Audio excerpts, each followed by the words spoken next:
ನಮಸ್ಕಾರ ಸ್ನೇಹಿತರೆ ನಾವೇನು ಹೇಳಿದ್ವಿ KS related 1 year current affair important topics 500 prelims ಮತ್ತು ಮೇನ್ ಪರ್ಸ್ಪೆಕ್ಟಿಂದ ಓದಬೇಕು ಅಂತ ಟಾಪಿಕ್ಸ್ ಮಾತ್ರ ಇಲ್ಲಿ ಡಿಸ್ಕಸ್ ಮಾಡ್ತೀವಿ.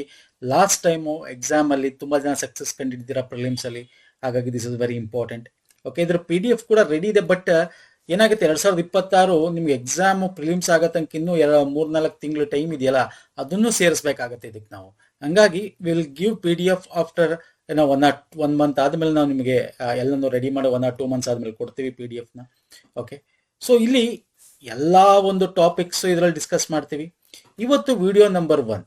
ಓಕೆ, ಸೊ ಇಂಪಾರ್ಟೆಂಟ್ 500 ಪ್ರಶ್ನೆಗಳ ಸರಣಿ ಅಂತ ನಾ ಇಲ್ಲಿ ಏನು ಹಾಕಿದ್ದೀನಿ. ಇಲ್ಲಿ ಪ್ರಶ್ನೆಗಳಿಗಿಂತ ಟಾಪಿಕ್ ಫಸ್ಟ್ ಡಿಸ್ಕಸ್ ಮಾಡ್ತೀನಿ, ಆಮೇಲೆ ಆ ಒಂದು ಪ್ರಶ್ನೆಗಳನ್ನ ಡಿಸ್ಕಸ್ ಮಾಡ್ತೀನಿ. ಓಕೆ, ಇವತ್ತು ಪೊಲಿಟಿ ಅಂಡ್ ಗವರ್ನೆನ್ಸ್ ಬಗ್ಗೆ ತಗೊಂಡಿದ್ದೀನಿ, ಸಂವಿಧಾನ ಮತ್ತು ಆಡಳಿತ. ಓಕೆ, ಸೊ ಈ ತರ ಯಾವ್ದು ಇಂಪಾರ್ಟೆಂಟ್ ಟಾಪಿಕ್ ಇದೆ, ಹಾಟ್ ಟಾಪಿಕ್ಸ್ ಎಲ್ಲ ಡಿಸ್ಕಸ್ ಮಾಡೋಣ. ಯಾಕಂದ್ರೆ KPSC ಆಗಿರೋದ್ರಿಂದ 2 ಇಯರ್ಸ್ ಕರೆಂಟ್ ಅಫೇರ್ಸ್ ಓದ್ಬೇಕು ನಿಮ್ದು. ಎಷ್ಟು ಸರ್? 2 ಇಯರ್ಸ್ ಕರೆಂಟ್ ಅಫೇರ್ ಓದ್ಬೇಕಾಗತ್ತೆ. 2 ಇಯರ್ ಅಂದಾಗ 2025 ಬೇಕು, 26 ಬೇಕಾಗತ್ತೆ. 25 ನೀವು ಜನವರಿಯಿಂದನೇ ಓದ್ಬೇಕು ಅಂತೇನಿಲ್ಲ, ಅಟ್ಲೀಸ್ಟ್ ಏಪ್ರಿಲ್ ಇಂದಾರು ಓದಿ. ಕೇಳ್ತಾನೆ ಬೇಕಾದ್ರೆ ಒಂದು 3 ವರ್ಷದ್ದು ಕೇಳ್ತಾನೆ KPSC ಅಲ್ಲಿ. ಹಾಗಾಗಿ ನಿಮಗೆ ಟೈಮ್ ಇದ್ರೆ ಜನವರಿಯಿಂದ ಓದಿ. ನೋಡಿ, ನಾವು ಏನು KS ಗಂತ separate playlist last time ಏನ್ ಮಾಡಿದೆ 2024 ಎಕ್ಸಾಮ್ಗೆ ಎಲ್ಲಾ ಕರೆಂಟ್ ಅಫೇರ್ಸ್, GK ಒಂದು ಪ್ರಮುಖವಾಗಿರ್ತಕ್ಕಂಥ mental ability questions, decision making, reasoning ಏನು ಮಾಡಿದ್ವಿ. ಅದೇ ರೀತಿ ಈಗ ಹೊಸ ಪ್ಲೇ ಲಿಸ್ಟ್ 2026 ಮಾಡಿದೀವಿ. ಸೊ ಎಲ್ಲ ವಿಡಿಯೋಗಳು ನಿಮಗೆ ಅಲ್ಲಿ ಸಿಗುತ್ತೆ ಸ್ನೇಹಿತರೆ. ಸೊ ಲಿಂಕ್ ನಾನು ಇದೇ ವಿಡಿಯೋದ ಕೆಳಗೆ ಡಿಸ್ಕ್ರಿಪ್ಷನ್ ಬಾಕ್ಸ್ ಅಲ್ಲಿ ಕೊಟ್ಟಿರ್ತೀನಿ. ನಮ್ಮ ಟೆಲಿಗ್ರಾಮ್ ಮತ್ತು Instagram ಫಾಲೋ ಮಾಡೋಣ ಮಾಡ್ಕೊಳ್ಳಿ. ಯಾಕಂದ್ರೆ PDF ನ ಅಪ್ಕಮಿಂಗ್ ವಿಡಿಯೋಸ್ಗಳಲ್ಲಿ ಇನ್ಕ್ಲೂಡಿಂಗ್ ಕರೆಂಟ್ ಅಫೇರ್ಸ್ ಈ ಮಂತ್ ಮತ್ತೆ ನೆಕ್ಸ್ಟ್ ಮಂತ್ಗಳಲ್ಲಿ ಏನನ್ ಬರುತ್ತೆ ಎಲ್ಲನೂ ಕೂಡ ಅಪ್ಡೇಟ್ ಮಾಡಬೇಕಾಗತ್ತೆ. ಸೊ ಅಪ್ಡೇಟ್ ಮಾಡಿ ಒಟ್ಟಿಗೆ ನಾನು ನಿಮಗೆ ಪ್ರೊವೈಡ್ ಮಾಡ್ತೀನಿ. ಬಟ್ ಬಿಫೋರ್ ದ ಎಕ್ಸಾಮ್ ತುಂಬಾ ಮುಂಚೆನೆ ಕೊಡ್ತೀವಿ, no need to worry. Okay, so ಬನ್ನಿ ಹಾಗಾದ್ರೆ ನೋಡಿ, 2025 ವರ್ಕ್ ಅಮೆಂಡ್ಮೆಂಟ್ ಆಕ್ಟ್ ಬರುತ್ತೆ. ಸೊ ಅದ್ರ ಬಗ್ಗೆ ಏನೇನು ಕೇಳಬಹುದು ಎಕ್ಸಾಮ್ ಅಲ್ಲಿ 360 ಡಿಗ್ರಿ ಪಾಯಿಂಟ್ ಆಫ್ ವ್ಯೂ ಇಂದ. ಸೊ ಏನಿದು ಅನ್ನೋದ್ರ ಬಗ್ಗೆ ನಾವು ಡಿಸ್ಕಸ್ ಮಾಡಬೇಕಾಗುತ್ತೆ. ಸೊ ಇದು ಒಂದು ವೆರಿ ಇಂಪಾರ್ಟೆಂಟ್ ಆಗಿರ್ತಕ್ಕಂಥ ಕಾಯ್ದೆ ಇದು. ಯಾಕಂದ್ರೆ ಮೊದಲು ವಕ್ಫ್ ಬಗ್ಗೆ ಯಾವುದೇ ಆದ ರೀತಿ 1995 ಇರುತ್ತೆ, ಅದನ್ನ ಸರಿಪಡಿಸ್ಬೇಕು ಅಂತ ನಿಮ್ಗೆ ಗೊತ್ತಿರ, ಸರ್ಕಾರದ ಜಮೀನು ನಂದೇ ಅಂತ ಹೇಳ್ತಿತ್ತು ವಕ್ಫ್. ಸೊ ಹಾಗಾಗಿ ವಕ್ಫ್ನ ಒಂದು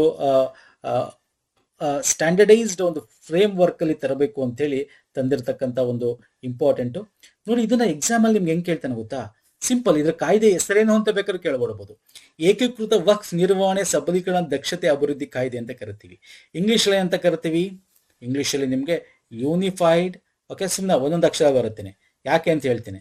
ಯೂನಿಫೈಡ್ ವಕ್ಫ್ ಅಂತ ಕರಿತೀವಿ. ಯೂನಿಫೈಡ್ ವಕ್ಫ್ ಮ್ಯಾನೇಜ್ಮೆಂಟ್ ಎಂಪವರ್ಮೆಂಟ್. ನೋಡಿ, ಮ್ಯಾನೇಜ್ಮೆಂಟ್ ಸಬಲೀಕರಣ ಅಂದ್ರೆ ಎಂಪವರ್ಮೆಂಟ್ ಅಂಡ್ ಎಫಿಷಿಯನ್ಸಿ ದಕ್ಷತೆ. ಓಕೆ, ಅಂಡ್ ಡೆವಲಪ್ಮೆಂಟ್ ಆಕ್ಟ್ ಅಂತ ಕರಿತೀವಿ. ಶಾರ್ಟ್ ಆಗಿ ಉಮೀದ್ ಆಕ್ಟ್ ಅಂತ ಕರಿತೀವಿ. ಉಮೀದ್, UMEED, ಉಮೀದ್ ಆಕ್ಟ್ ಅಥವಾ UMEED ಆಕ್ಟ್ ಅಂತ ಕರಿತೀವಿ. ಕೇಳ್ಬೋದು, ಬೇಕಾದ್ರೆ ಶಾರ್ಟ್ ಅಲ್ಲಿ ಕೊಟ್ಬಿಡ್ತಾನೆ ನಿಮ್ಗೆ. ಇದ್ಯಾವ ಆಕ್ಟ್ ಅಪ್ಪ ಓದೇ ಇಲ್ಲ ಅಂತ ಅನ್ಕೊಂಡ್ಬಿಡ್ತೀರಾ. ಓಕೆ, UMEED ಆಕ್ಟ್ ಅಂತಾನೆ ಕರಿತೀವಿ ಅದನ್ನ. So this is very important ಸ್ನೇಹಿತರೆ. ಓಕೆ, ವಕ್ಫ್ ಅಲ್ಲಿ 1995 ಏನು ಇದರಲ್ಲಿ ಡಿಫ್ರೆನ್ಸ್ ನಾನು ಹೇಳ್ತೀನಿ ಅದನ್ನ ಆಮೇಲೆ. ಓಕೆ, ಬಟ್ ತಂದಿದ್ದೇನಕ್ಕೆ ಇದು?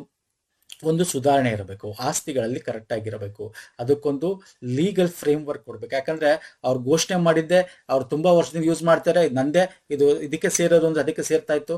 ಮತ್ತೆ ವಕ್ಫ್ ಅಲ್ಲಿ ಕೂತಿರ್ತಕ್ಕಂಥವ್ರು ಏನೋ ಆಡಳಿತದಲ್ಲಿ ಇರ್ತಿದ್ರು, ಅವರು ಏನು ಡಿಸಿಷನ್ ಅದೇ ಫೈನಲ್ ಆಗ್ತಿತ್ತು. ಅದು ಅಮೆಂಡ್ಮೆಂಟ್ ಅಂದ್ರೆ ಯಾವುದೇ ಕೋರ್ಟ್ಗೂ ಹೋಗೋ ರೀತಿ ಇರ್ತಿರ್ಲಿಲ್ಲ. ಸೊ ಈ ತರ ತುಂಬಾ ಅದ್ರಲ್ಲಿ ಲೂಪ್ ಹೋಲ್ಗಳಿದ್ವು. ಮತ್ತೆ ಆ ಒಂದು ಬೋರ್ಡ್ ಅಲ್ಲಿ ಎಲ್ಲಾ ಮುಸ್ಲಿಂ ಒಂದು ಜನಾಂಗಕ್ಕೆ ಸೇರಿದವರೇ ಇದ್ರು. ಸೊ ಜಾತ್ಯತೀತವಾಗಿರಲಿಲ್ಲ. ಸೊ ಅವೆಲ್ಲ ಇವಾಗ ಇನ್ಕ್ಲೂಡ್ ಆಗಿರ್ತಕ್ಕಂಥದ್ದು ಸ್ನೇಹಿತರೆ. ಸೊ ವಕ್ಫ್ ಎಂದರೆ ಮುಸ್ಲಿಂ ಒಬ್ಬ ವ್ಯಕ್ತಿಯು ಮಸೀದಿ ಮತ್ತೆ ಶಾಲೆ ಅಥವಾ ಆಸ್ಪತ್ರೆಗಳು ನಿರ್ಮಿಸುವಂತಹ ದತ್ತಿ ಧಾರ್ಮಿಕ ಉದ್ದೇಶಕ್ಕಾಗಿ ನೀಡುವ ಶಾಶ್ವತ ದತ್ತಿ. ಅವನೇನು ಗ್ರಾಂಟ್ ಆಗಿ ಕೊಡ್ತಾನಲ್ಲ, ಇದನ್ನ ನೀವು ಇಟ್ಕೊಳ್ಳಿ ಅಂತ. ಒಂದು ಇದನ್ನೇಂದ್ರೆ ಗಾಡ್, ದೇವರ ಆಸ್ತಿ ಅಂತ. ಓಕೆ, ಒಬ್ಬ ವ್ಯಕ್ತಿ ಮಸೀದಿಗಾಗಿರ್ಬೋದು, ಶಾಲೆ ಆಗಿರ್ಬೋದು, ಏನಕ್ಕೆ ಒಟ್ಟಿನಲ್ಲಿ ನಾನು ಒಂದು ನಿಮ್ಮ ಒಂದು ದೇವರಿಗೆ ಕೊಡ್ತಾ ಇದ್ದೀನಿ ಅಂತ ಕೊಡ್ತಕ್ಕಂಥದ್ದು. ಓಕೆ, ಒಮ್ಮೆ ಅದನ್ನ ಗುಫ್ ಅಂತ ಘೋಷಣೆ ಮಾಡಿ ಬರ್ದು ಕೊಟ್ಬಿಟ್ಟಾಗ ಅದನ್ನ ವಾಪಸ್ ತಗೊಳಕ್ಕಾಗಲ್ಲ, ಮತ್ತೆ ಮಾರಾಟ ಮಾಡಲು ಆಗಲ್ಲ, ಉಡುಗೊರೆ ನೀಡಲು ಆಗಲ್ಲ, ಯಾರಿಗೂ ಅನುವಂಶೀಯವಾಗಿ ಅಥವಾ ಅಡಮಾನ ಇಡಲು ಸಾಧ್ಯವಿಲ್ಲ. This is very important point. ಅರ್ಥ ಆಗ್ತಿದೆಯಲ್ಲ? ಸೊ ಇವಾಗ ನಾವು ಮಾಡ್ತಾ ಇರೋದೇನು, 1995 ಒಂದು ಪ್ರಮುಖವಾದ ಇದನ್ನ ಏನೇನು ತಿದ್ದುಪಡಿ ಇದ್ರಲ್ಲಿ ಪ್ರಮುಖ ಪಾಯಿಂಟ್ ಸರ್. ಸೊ ತಿದ್ದುಪಡಿ ಏನೇನಿದೆ ಫಸ್ಟ್ ಅದನ್ನ ನೋಡ್ಬಿಟ್ಟು ಆಮೇಲೆ ನಿಮಗೆ ಬೇಸಿಕ್ ಬರ್ತೇನೆ ಫಸ್ಟ್. ಓಕೆ, ಎಕ್ಸಾಮ್ ಅಲ್ಲಿ ಬೇಕಾದ್ರೆ ನೋಡಿ, ವಕ್ಫ್ ಅಂದ ತಕ್ಷಣ ನಿಮಗೆ ಇತಿಹಾಸನ ಕೇಳ್ಬಿಡ್ಬೋದು. ನಾನು ಹೇಳ್ತಾ ಇರೋದು KPS, ನೀವು ಹೇಳ್ತೀರಾ ವಫ್ ಅಂತಕ್ಕಂಥದ್ದು ಯಾವ ಕಾಲದಿಂದ ನಮ್ಮ ಭಾರತದಲ್ಲಿ ಬಂತು, ಯಾವ ಕಾಲದಿಂದ ನಾವು ತಗೊಳ್ಳೋದಾದ್ರೆ ಬಂತು ಅಂತ ನೋಡೋದಾದ್ರೆ, ಅಸ್ತಿತ್ವದಲ್ಲಿ ಇದೆ ಅಂತ ನೋಡೋದು ದೆಹಲಿ ಸುಲ್ತಾನರ ಕಾಲದಿಂದ. ಸುಲ್ತಾನ್ ಮೈಜುದ್ದೀನ್ ಸ್ಯಾಮ್ ಘೋರ್ ಅಂತಕ್ಕಂಥ ಒಂದು 2 ಗ್ರಾಮವನ್ನ ಮುಲ್ತಾನ್ನ ಜಾಮಾ ಮಸೀದಿಗೆ ಅರ್ಪಿಸಿದ್ರು. ಶೇಖ್ ಇಸ್ಲಾಂ ಅವರನ್ನು ಅದರ ಆಡಳಿತಕ್ಕೆ ನೇಮಿಸಿದ್ರು. ಅವಾಗ್ಲಿಂದ ನಾವು ವಫ್ ಅಂತಕ್ಕಂಥದ್ದು ನಾವು ಒಂದು ಇತಿಹಾಸದಲ್ಲಿ ನಾವು ನೋಡ್ಬೋದು. ರಾಜವಂಶಗಳು ಪ್ರವರ್ಧಮಾನಕ್ಕೆ ಈ ಆಸ್ತಿಗಳನ್ನ ಕೊಡ್ತಾ ಇರ್ತಕ್ಕಂಥ ವಫ್ ಬೋರ್ಡ್ಗೆ ಇಸ್ಲಾಮಿಕ್ ರಾಜವಂಶಗಳು ನಮಗೆ ಗೊತ್ತಾಗ್ತಾ ಬರ್ತದೆ. ಇದನ್ನ ಪ್ರಿವಿ ಕೌನ್ಸಿಲ್ ವಫ್ ಅಂತ ಹೇಳಿ ಟೀಕಿಸ್ತಾರೆ ಯಾರೋ ಬ್ರಿಟಿಷರ್ ಬಂದಾಗ 19ನೇ ಶತಮಾನದಲ್ಲಿ. ಬಟ್ ಅದು ಹಂಗೆ ಕಂಟಿನ್ಯೂ ಆಗ್ತಾ ಹೋಗ್ತದೆ. ಬಟ್ ಬೇರೆ ರೀತಿಯಾದ ಒಂದು ಮಾರ್ಪಾಡು ಮಾಡಿಕೊಂಡು ನಮ್ಮ ಸ್ವತಂತ್ರ ನಂತರ ಕೂಡ ಭಾರತದಲ್ಲಿ ಫಸ್ಟ್ 1954ರಲ್ಲಿ ವಫ್ ಕಾಯ್ದೆನ ಪರಿಚಯ ಮಾಡಲಾಗುತ್ತೆ.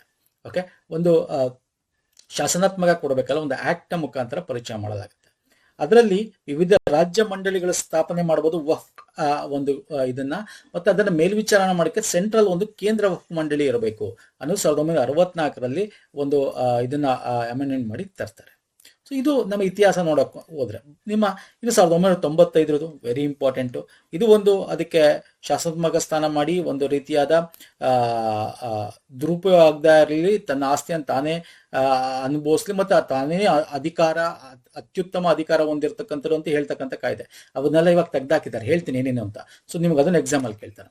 ಸೊ ಇಲ್ಲಿ ಒಂದಷ್ಟು ಸಿಂಪಲ್ ನಾನು ನಿಮಗೆ ಇಲ್ಲಿ ಪಾಯಿಂಟ್ಸ್ ನ ಕೊಟ್ಬಿಡ್ತೀನಿ.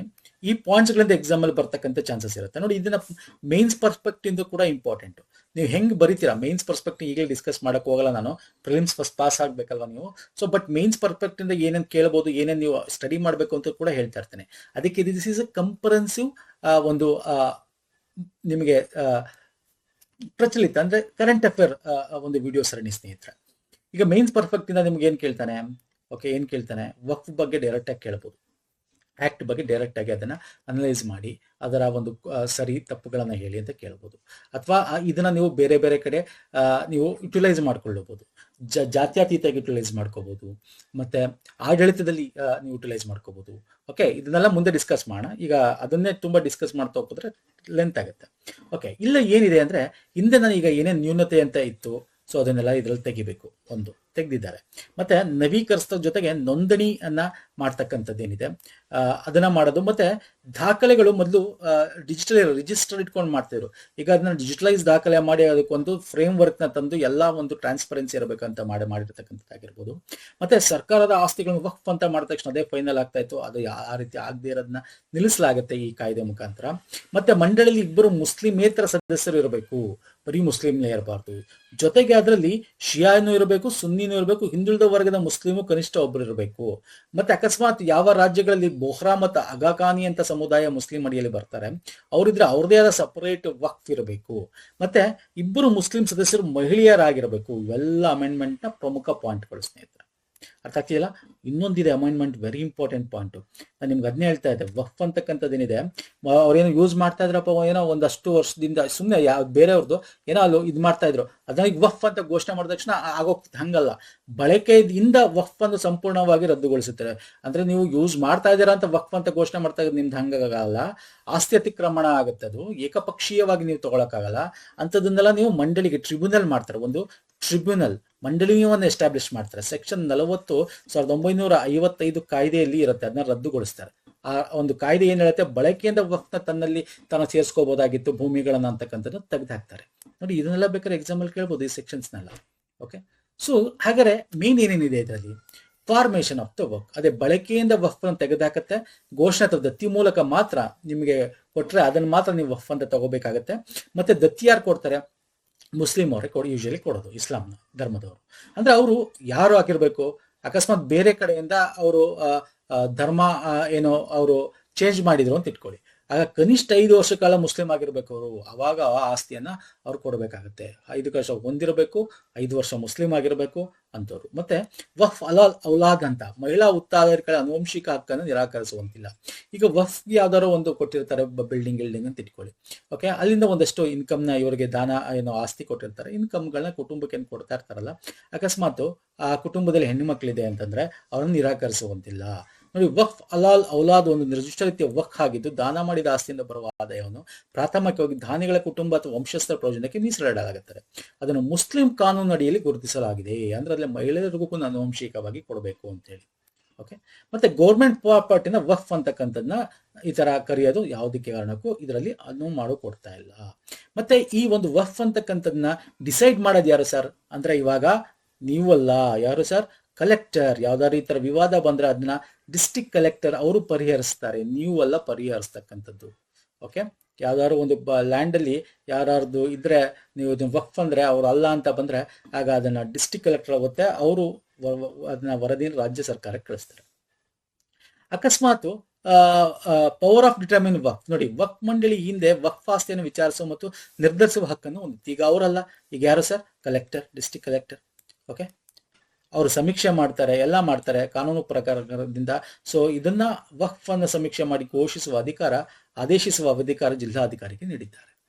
ಇನ್ನು ಇಲ್ಲಿ ಪ್ರಮುಖವಾಗಿ ವೆರಿ ಇಂಪಾರ್ಟೆಂಟ್ ಏನು ಅಂದ್ರೆ, ಒಂದು ಮಂಡಳಿ, ನಾನು ನಿಮ್ಗೆ ಹೇಳಿದೆ ಮೊದಲು ಮುಸ್ಲಿಮರೇ ಇದ್ರು, ಈಗ ಇಬ್ಬರು ಸದಸ್ಯರು ಮುಸ್ಲಿಮೇತರಾಗಿರ್ತಾರೆ. ಓಕೆ, ಇಬ್ಬರು ಸದಸ್ಯರು ಮುಸ್ಲಿಮೇತರಾಗಿರ್ತಾರೆ. ಮತ್ತೆ ಸಂಸದ, ಮಾಜಿ ನ್ಯಾಯಾಧೀಶರು ಕಾಯ್ದೆ ಪ್ರಕಾರ ಮಂಡಳಿಗೆ ನೇಮಕೊಂಡ ಗಣ್ಯ ವ್ಯಕ್ತಿಗಳಲ್ಲಿ ಮುಸ್ಲಿಮರಾಗಿರಬೇಕಿಲ್ಲ. ಓಕೆ, ಅದು ಇಬ್ಬರು ಮಿನಿಮಮ್ ಇರಬೇಕು ಅಂತ, ಬೇಕಾದ್ರೆ ಜಾಸ್ತಿನೂ ಇರ್ಬೋದು. ಈಗ ನೋಡಿ MP ಅಥವಾ ಈಗ ಮೊದಲು ಈ ವಕ್ಫ್ ಮಂಡಳಿಯಲ್ಲಿ MP, ಬಾರ್ ಕೌನ್ಸಿಲ್, MLA ಯಾರ್ಯಾರು ಇರ್ತಿರಲ್ಲ ಮುಸ್ಲಿಮರು ಇರ್ತಿದ್ರು. ಈಗ ಈ ತರ ನಾಮಿನೇಟ್ ಆಗ್ತಕ್ಕಂಥದ್ದು ಏನಿರ್ತಾರಲ್ಲ ಆ ಒಂದು ಇದರಲ್ಲಿ ಅವರು ಮುಸ್ಲಿಂ ಆಗಿರಬೇಕಿಲ್ಲ. ಮತ್ತೆ ಇಸ್ಲಾಮಿಕ್ ಕಾನೂನಿನ ಅಡಿಯ ವಿದ್ವಾಂಸರು, ವಕ್ಫ್ ಮಂಡಳಿ ಅಧ್ಯಕ್ಷರು ಅವರೆಲ್ಲ ಸದಸ್ಯ ಆಗಿರ್ಲೇಬೇಕು. ಮತ್ತೆ ಮುಸ್ಲಿಂ ಸದಸ್ಯರಲ್ಲಿ ಇಬ್ಬರು ಸದಸ್ಯರು ಮಹಿಳೆಯರಾಗಿರ್ಬೇಕು. This is very important point. Okay, very important. ಹಿಂದುಳಿದ ವರ್ಗದವರು ಇರಬೇಕು, ಅದರಲ್ಲಿ ಹಿಂದುಳಿದ ವರ್ಗದ ಮುಸ್ಲಿಮರು ಇರಬೇಕು.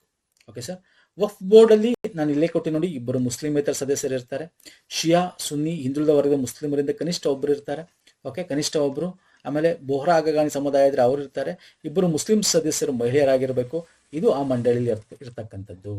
ಓಕೆ ಸರ್, ಇನ್ನು ಟ್ರಿಬ್ಯುನಲ್ ಬಗ್ಗೆ ಮಾತಾಡಬೇಕು. ಈಗ ನಾನು ಹೇಳಿದೆ, ಈಗ ಯಾರೋ ಜಿಲ್ಲಾಧಿಕಾರಿ ಏನೋ ಕೊಟ್ಟರು ಆದೇಶ, ವಫ್ ಅಂತ ಕೊಟ್ಟರು, ಇಲ್ಲ ಇದು ವಫ್ ಭೂಮಿ ಅಲ್ಲ, ಇದು ಅವ್ರದ್ದು ಭೂಮಿ ಅಂತ ಏನೋ ಕೊಟ್ಟರು ಅಂತ ಇಟ್ಕೊಳ್ಳಿ. ಆವಾಗ ಮೊದಲ ಮಂಡಳಿನ ವಫ್ ಮಂಡಳಿನೇ ಅದು ಘೋಷಣೆ ಮಾಡ್ಬಿಟ್ರೆ ಅದು ಯಾವುದೋ ಅಪೀಲ್ ಮಾಡಕ್ ಆಗ್ತಿರ್ಲಿಲ್ಲ. ಓಕೆ, ಸೊ ಆದ್ರೆ ಈಗ ಹಂಗಲ್ಲ.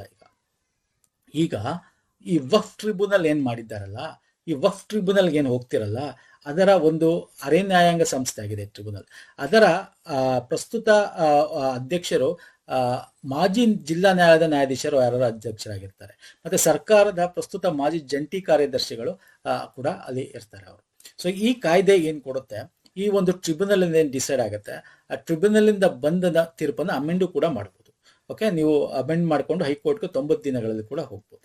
ಸೊ ಇವೆಲ್ಲ ಇನ್ಕ್ಲೂಡ್ ಮಾಡ್ಯಾರ. ಮತ್ತೆ ಈಗ ವಫ್ ಅಲ್ಲಿ ಯಾವುದೇ ಆಸ್ತಿ ಲೆಕ್ಕ, ಅವ್ರು ಬಂದಿರೋ ಆದಾಯ ಇದನ್ನೆಲ್ಲ ಕೂಡ ಏನ್ ಮಾಡಬಹುದು, ಆಡಿಟ್ ಮಾಡಬಹುದು. CAG ಇಂದ, ಕಂಟ್ರೋಲ್ ಅಂಡ್ ಆಡಿಟ್ ಜನರಲ್ ಇಂದ ಲೆಕ್ಕ ಪರಿಶೋಧನೆ ಕೂಡ ಮಾಡ್ತಕ್ಕಂಥ ಮಸೂದೆ ಕೇಂದ್ರ ಸರ್ಕಾರಕ್ಕೆ ಅಧಿಕಾರ ಕೊಡುತ್ತೆ. Very very important point. Okay, so ಇವೆಲ್ಲ ನಿಮಗೆ ಅಮೆಂಡ್ಮೆಂಟ್ಸ್ಗಳು ಸ್ನೇಹಿತರೆ. ಇದ್ರ ಬಗ್ಗೆ ಕ್ವಶನ್ಸ್ಗಳು ಹೆಂಗ್ ಬರ್ಬೋದು ಸರ್? ನಾನು ತಗೋತೀನಿ ನಿಮಗೆ ಒಂದೊಂದು ಟಾಪಿಕ್ ಡಿಸ್ಕಸ್ ಮಾಡೋದು ಕ್ವಶನ್ಸ್ ತಗೋತೀನಿ ಸ್ನೇಹಿತರೆ. ವಕ್ಫ್ ತಿದ್ದುಪಡಿ ಕಾಯ್ದೆ ಕುರಿತು ಈ ಕೆಳಗಿನ ಹೇಳಿಕೆಗಳು ಪರಿಗಣಿಸಿ. ವಕ್ಫ್ ಎಂದು ಗುರುತಿಸಲಾದ ಯಾವುದೇ ಸರ್ಕಾರಿ ಆಸ್ತಿ ವಕ್ಫ್ ಆಗಿರುವುದಿಲ್ಲ ಅಲ್ವಾ ಸರ್? 2022 ಆ ತರ ಯಾವುದೇ ಆಗಿರಲ್ಲ. Yes, this is correct. ಎಲ್ಲ ವಕ್ಫ್ ಮಂಡಳಿ ಸದಸ್ಯರು ಮುಸ್ಲಿಮರಾಗಿರಬೇಕೆಂದು ಆದೇಶಿಸಿದೆ. ತಪ್ಪು ಅಲ್ವಾ? ಎಲ್ಲರೂ ಅಲ್ಲ, ಮುಸ್ಲಿಮರು ಮಿನಿಮಮ್ 2 ನಾನ್ ಮುಸ್ಲಿಂ ಇರಬೇಕು ಅಂತ ಹೇಳುತ್ತೆ. ಸೊ ಆಪ್ಷನ್ 1 ಮಾತ್ರ ತಪ್ಪು, 2ನೇದು ರಾಂಗ್. ಅರ್ಥಾಗ್ತಿಲ್ಲ ನಾನು ಹೇಳ್ತಾ ಇರ್ತಕ್ಕಂಥದ್ದು. ಓಕೆ, ಈಗ ಇನ್ನೊಂದು ಕ್ವಶನ್ ತಗೋಣ.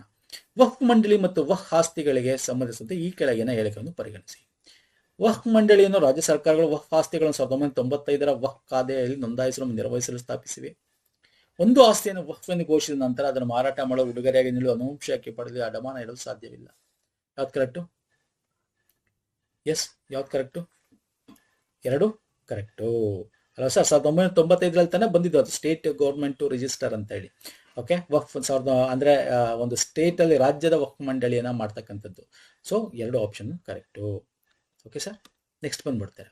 ಈಗ next topic banking amendment act. Okay, 2024. Sir 2024 ಹಾಕಿದ್ದೀರಾ? ಎಸ್ ಸರ್, ಇದು ಆಗಸ್ಟ್ ಅಲ್ಲಿ ಬಂದಿರಬಹುದು, ಡಿಸೆಂಬರ್ ಅಲ್ಲಿ ಅಂಗೀಕರಿಸಲಾಗಿರಬಹುದು, ಆದ್ರೆ 2025ರಿಂದ ಜಾರಿಗೆ ಬರುತ್ತೆ. 25ರಲ್ಲಿ ನ್ಯೂಸ್ ಅಲ್ಲಿ ಇದೆ. ಓಕೆ, ಅದಕ್ಕೆ ಇದು ಗೊತ್ತಿರಬೇಕು. ಇದರ ಅಡಿಯಲ್ಲಿ ನಿಮಗೆ 3-4 ಪಾಯಿಂಟ್ ಕೊಟ್ಟು ಎಕ್ಸಾಮ್ ಅಲ್ಲಿ ಪ್ರಿಲಿಮ್ಸ್ ಅಲ್ಲೂ ಕೇಳಬಹುದು. ಓಕೆ, ಪ್ರಿಲಿಮ್ಸ್ ಅಲ್ಲೂ ಕೇಳಬಹುದು. ಸೊ ಹಾಗಾಗಿ ಈ ಮಸೂದೆಯು ಭಾರತದಲ್ಲಿ ಬ್ಯಾಂಕಿಂಗ್ ವಲಯ ನಿಯಂತ್ರಿಸುವ 5 ಕಾನೂನನ್ನು ತಿದ್ದುಪಡಿ ಮಾಡುತ್ತೆ. ಇದನ್ನು ಕೂಡ ಕ್ವಶನ್ ಅಲ್ಲಿ ಕೇಳಬಹುದು. ಯಾವ ಯಾವ ಕೆಳಗಿನ ಕಾಯ್ದೆಗಳನ್ನ ತಿದ್ದುಪಡಿ ಮಾಡಿ ಈ ಬ್ಯಾಂಕಿಂಗ್ ಲಾ ಅಮೆಂಡ್ಮೆಂಟ್ ಆಕ್ಟ್ 2024 ಮಾಡಲಾಗಿದೆ, ಬ್ಯಾಂಕಿಂಗ್ಗಳ ಕಾನೂನು ತಿದ್ದುಪಡಿ ಮಸೂದೆಯನ್ನ ತರಲಾಗಿದೆ, ಕಾಯ್ದೆಯನ್ನ ತರಲಾಗಿದೆ ಅಂತ ಕೇಳಬಹುದು. ಯಾವುದು ಸರ್ ಅದು? 5 ಭಾರತೀಯ ರಿಸರ್ವ್ ಬ್ಯಾಂಕ್ ಕಾಯ್ದೆ, ಓಕೆ, ಬ್ಯಾಂಕಿಂಗ್ ನಿಯಂತ್ರಣ ಕಾಯ್ದೆ, 3 ಸ್ಟೇಟ್ ಬ್ಯಾಂಕ್ ಆಫ್ ಇಂಡಿಯಾ ಕಾಯ್ದೆ, 4 1970 ಮತ್ತು 80 ಬ್ಯಾಂಕಿಂಗ್ ಕಂಪನಿಗಳು ಕಾಯ್ದೆ. ಅಂದ್ರೆ ನಾನು ಇಂಗ್ಲಿಷಲ್ಲಿ ಕೊಡ್ತೀನಿ.